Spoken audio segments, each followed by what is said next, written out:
Ada film-film yang ceritanya tidak pernah benar-benar selesai.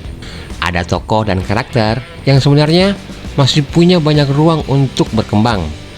Dan juga ada dunia-dunia fiksi yang baru mengintipkan 20% potensinya, lalu berhenti begitu saja.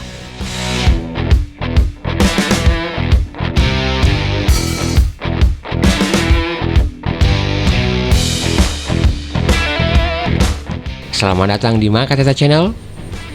Bagaimana kabar Anda hari ini sobat? Semoga tetap sehat, tetap kuat, dan tetap punya ruang untuk kembali memulai perjalanan ke masa lalu. Ke masa di mana film-film yang pernah membuat kita terpaku, terdiam, dan berkata dalam hati, film bagus ini harusnya ada sequelnya, tapi kok kenapa tidak dibuat ya?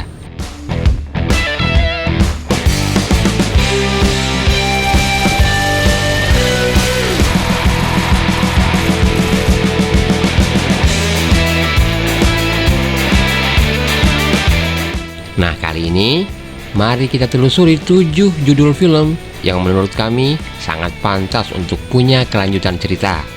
Film-film yang begitu kuat meninggalkan pertanyaan, memori visual, dan rasa penasaran yang masih menggantung sampai saat ini. Jadi siapkan tempat duduk Anda yang paling nyaman, tarik nafas perlahan, karena kita akan membuka kembali lembaran kenangan dari film-film yang seharusnya tidak berakhir di 1 atau 2 film saja.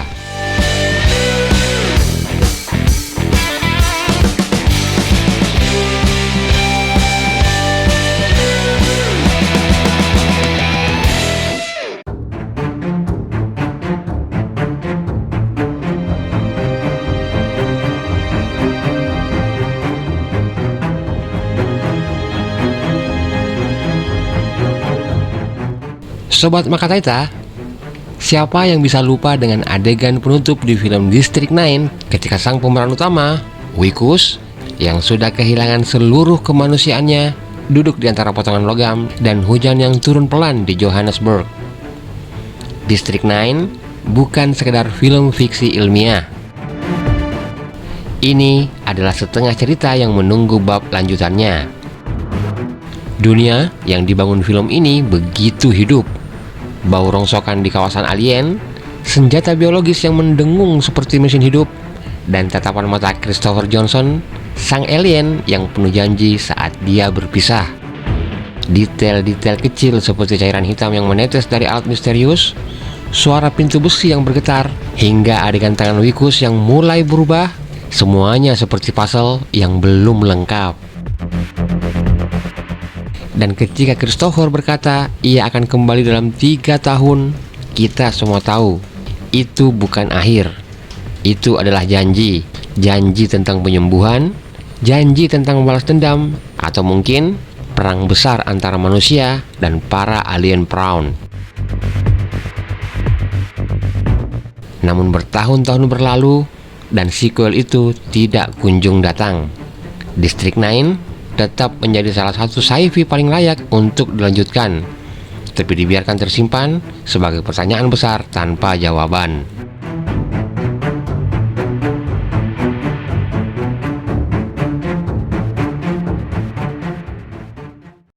Hey! Hey! What? How do I turn the safety off of my weapon? What? How do I turn the safety off? Oh my God!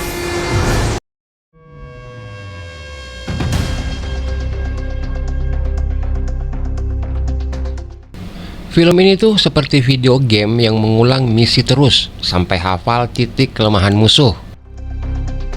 Tom Cruise bangun, perang, mati, bangun lagi. Bangun, perang, mati, bangun lagi. Seperti itu terus. Sampai-sampai kita yang nonton juga pasti ikut capek ngelihatnya.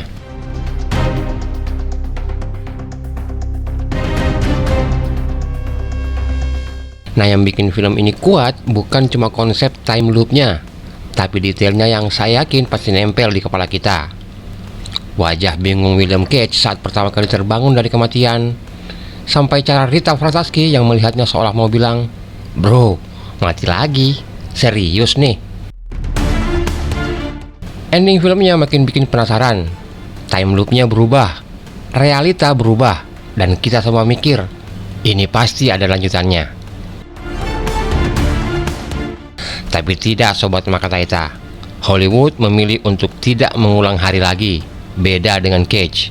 Padahal dunia film ini sangat luas. Kita mungkin bisa dapat invasi lanjutan, monster dengan bentuk yang baru, atau mungkin time loop yang aturannya beda. Sampai hari ini, sequelnya masih ngumpet entah di mana.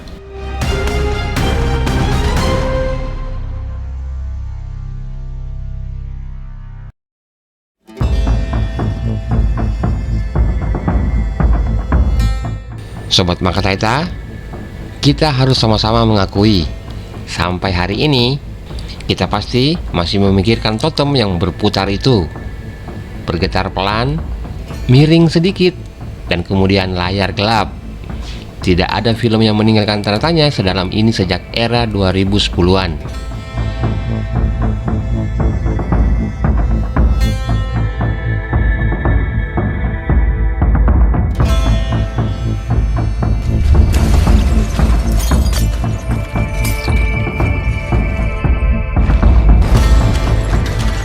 Inception adalah dunia mimpi berlapis-lapis yang seolah meminta cerita tambahan.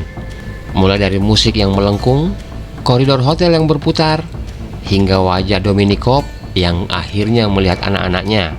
Semuanya seperti titik awal, bukan penutup. Pertanyaannya terlalu besar untuk dilupakan. Apakah Cobb di dunia nyata? Bagaimana teknologi mimpi berkembang setelah kejadian itu? Dan apakah ada tim lain yang menggunakan teknik serupa untuk hal-hal yang lebih gelap? Sequel dari film ini bukan sekedar keinginan. Inception adalah potensi cerita yang dibiarkan terbuka lebar. Dunia yang luas, politik mimpi, konflik moral, dan realita yang bisa retak kapan saja.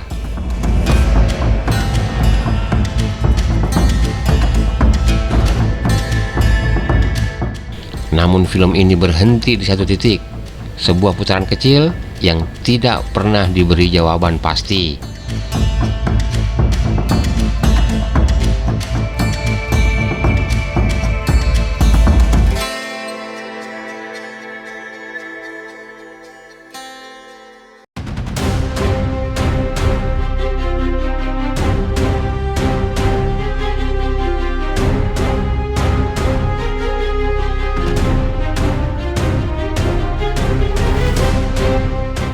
Sobat Makataita, mata besar dari Alita itu penuh harapan dan luka yang belum sembuh, masih membekas di layar memori kita.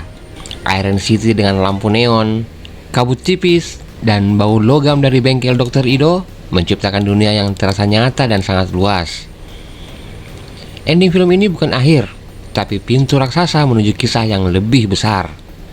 Zalem, kota di langit yang menjadi simbol ketidakadilan, baru saja disebutkan, belum pernah dimasuki. Musuh besar hanya muncul sekilas. Masa lalu Alita yang sebenarnya baru terbuka sedikit.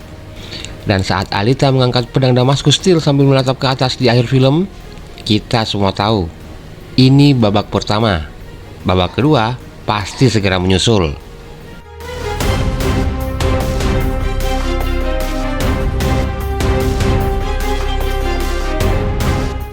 Tapi ternyata tidak, Pak Kataita.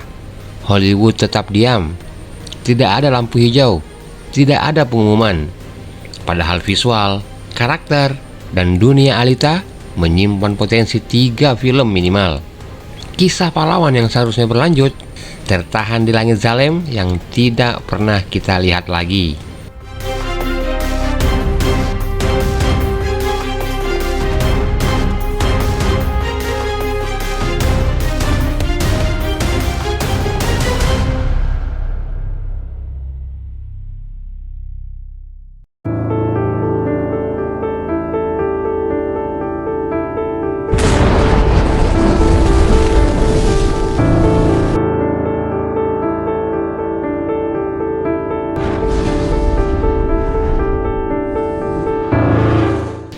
Robert Downey Jr. sebagai Sherlock Holmes adalah salah satu interpretasi paling hidup dari sang detektif legendaris. Cara dia mengamati gerakan kecil, Cara dia berbicara cepat sambil berpikir 5 langkah ke depan, semuanya begitu khas. Dan film kedua ini berakhir dengan twist Sherlock Holmes ternyata masih hidup, masih bersembunyi, dan masih siap untuk kembali.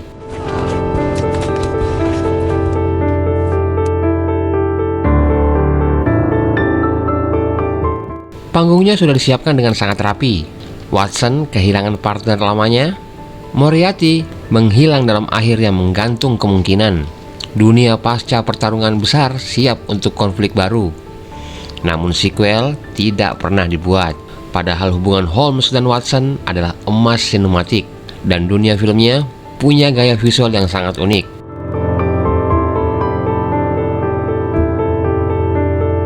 Kabut di London, suara pena mesin ketik, dan aroma ruangan yang penuh peta dan kode. Semuanya masih mengundang, tapi kita tidak pernah diajak masuk kembali.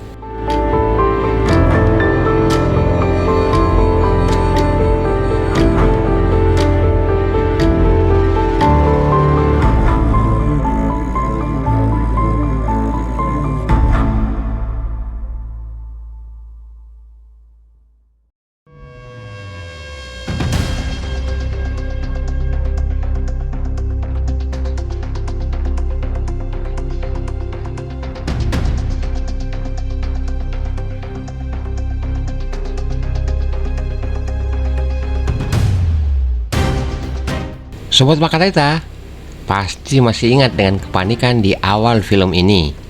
Mobil saling bertubrukan, orang-orang berlarian, dan zombie bergerak seperti gelombang air. Cepat, brutal, dan mematikan.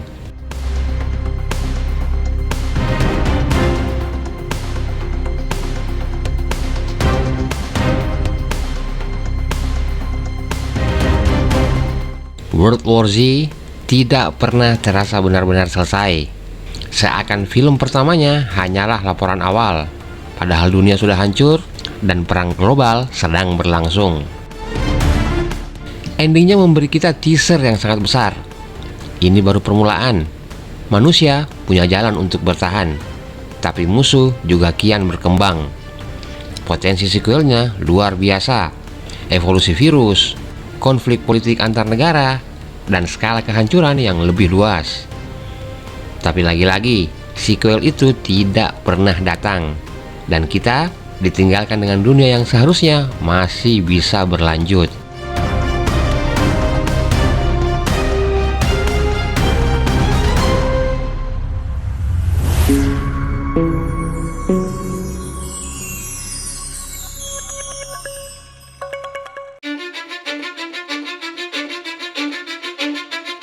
Cause I don't give a fuck what you say. Yeah, I'ma do shit my way. So you can go kick rocks, I'ma stack bricks up, build what I want to make. Yo, I got a lot of shit to say, so I'ma do this every day. I'll be writing things until I'm fucking buried in my... Siapa yang bisa lupa dengan sosok anti-hero paling kacau namun paling jujur ini? Hancock adalah gabungan antara kekuatan dewa dan hati seorang manusia yang kesepian. Some people burning me, but now they fucking learn to see I ain't the one to fuck with. Kita mengenalnya dari langit Los Angeles, terbang setengah mabok, menghantam billboard, dan mendarat dengan dentuman yang meretakkan aspal.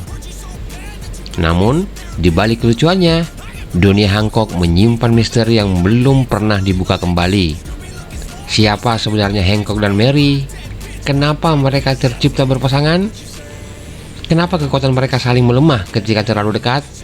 Dan apakah masih ada yang seperti mereka di luar sana? Di film pun menyajikan potongan-potongan masa lalu. Setiap detailnya seperti petunjuk menuju dunia yang jauh lebih besar. Dan ending film ini bukanlah penutup. Hancock sudah berubah, menemukan arah baru, bahkan melindungi kota dari kejauhan. Namun Mary tetap menjadi misteri yang membuka babak lain. Jika dua makhluk abadi saja bisa mempengaruhi dunia sebesar itu, bayangkan jika ada lebih banyak dari mereka. Inilah salah satu film yang paling pantas mempunyai sequel.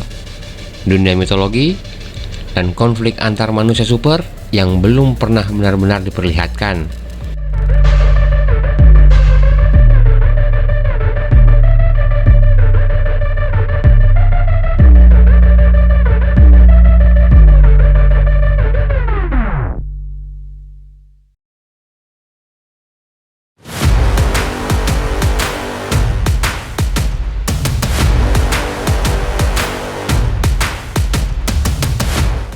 Nah, Sobat Makataita, 7 film tadi adalah bukti bahwa tidak semua cerita memperoleh kesempatan untuk dilanjutkan.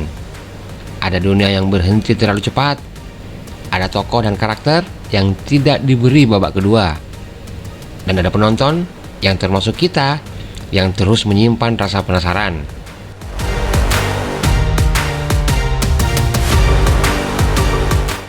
Jika Anda ingin lanjutan video-video nostalgia seperti ini, jangan lupa subscribe, like, dan nyalakan lonceng notifikasinya.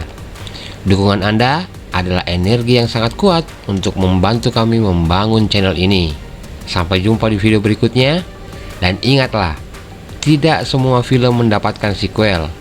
Begitu juga dalam hidup, kita selalu bisa menulis bab berikutnya dengan langkah kita sendiri.